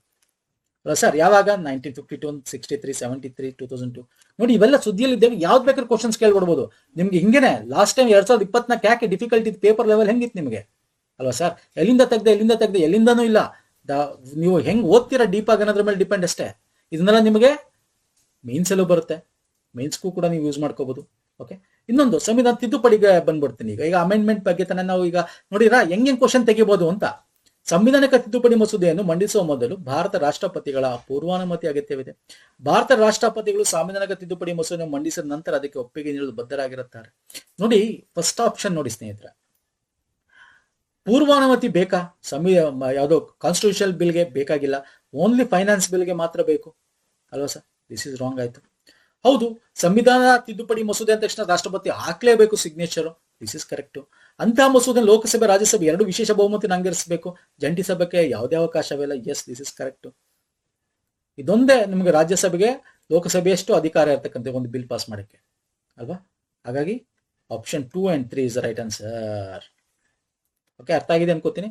ಒಂದಷ್ಟು ಡಿಸ್ಕಸ್ ಮಾಡಿದ್ರೆ ಇಷ್ಟ ಆಗಿದೆ ಅನ್ಕೋತೀನಿ. ಇದೇ ತರ ಹಾಟ್ ಟಾಪಿಕ್ಸ್ಗಳು ಸೈನ್ಸ್ ಅಂಡ್ ಟೆಕ್ನಾಲಜಿ ಆಗಿರ್ಬೋದು, ಎನ್ವೈರನ್ಮೆಂಟ್ ಆಗಿರ್ಬೋದು, ಸ್ಕೀಮ್ಸ್ ಆಗಿರ್ಬೋದು, ಎಲ್ಲ ತಗೊಂಡ್ಬರ್ತೀನಿ. ಏನ್ ಲಾಸ್ಟ್ 1 year ಇದೆ 500 ಟಾಪಿಕ್ಸ್, ಹಾಟ್ ಟಾಪಿಕ್ಸ್, ಅದಕ್ಕೆ ಇಟ್ಕೊಂಡಿರೋದು. ಲಾಸ್ಟ್ ಟೈಮ್ ತುಂಬಾ ಜನ ನೋಡಿ ಸಕ್ಸಸ್ ಆಗಿರೋ, ಈ ಟೈಮು ಕೂಡ ಆಗಿ. PDF yes will provide once 1 or 2 months ಆಗಲಿ, ಇನ್ನು ಈ 1 or 2 months ಇನ್ಕ್ಲೂಡ್ ಮಾಡಿ. ಎಕ್ಸಾಮ್ಗಿಂತ ತುಂಬಾ ಇನ್ನು ಟೈಮ್ ಇದ್ದಂಗೆ ಕೊಡ್ತೀನಿ ನಿಮಗೆ, no need to worry. Okay, so ಇಷ್ಟ ಆಗಿರೋ ಲೈಕ್ ಮಾಡಿ, ಶೇರ್ ಮಾಡಿ, ಸಬ್ಸ್ಕ್ರೈಬ್ ಮಾಡಿ. ಇದಕ್ಕೆ ಸಪ್ರೇಟ್ ಪ್ಲೇಲಿಸ್ಟ್ ಮಾಡಿದ್ದೀವಿ, ಲಿಂಕ್ ಕೊಟ್ಟಿರ್ತೀನಿ ಡಿಸ್ಕ್ರಿಪ್ಷನ್ ಬಾಕ್ಸ್ ಅಲ್ಲಿ, ಹಳೇದು ಕೊಟ್ಟಿರ್ತೀನಿ ನೋಡಿ, ರೆಫರ್ ಮಾಡಿ. ನಮ್ಮ ಟೆಲಿಗ್ರಾಮ್, ಇನ್ಸ್ಟಾಗ್ರಾಮ್ ಫಾಲೋ ಮಾಡಿಲ್ಲ ಮಾಡ್ಕೊಳ್ಳಿ, ಪುನೀತ್ ಫೋರಮ್ ಅಂತ. ನೆಕ್ಸ್ಟ್ ವಿಡಿಯೋದಲ್ಲಿ ಪುನಃ ಸಿಗ್ತೀನಿ. ನಮಸ್ಕಾರ, ಧನ್ಯವಾದಗಳು ಸ್ನೇಹಿತರೆ.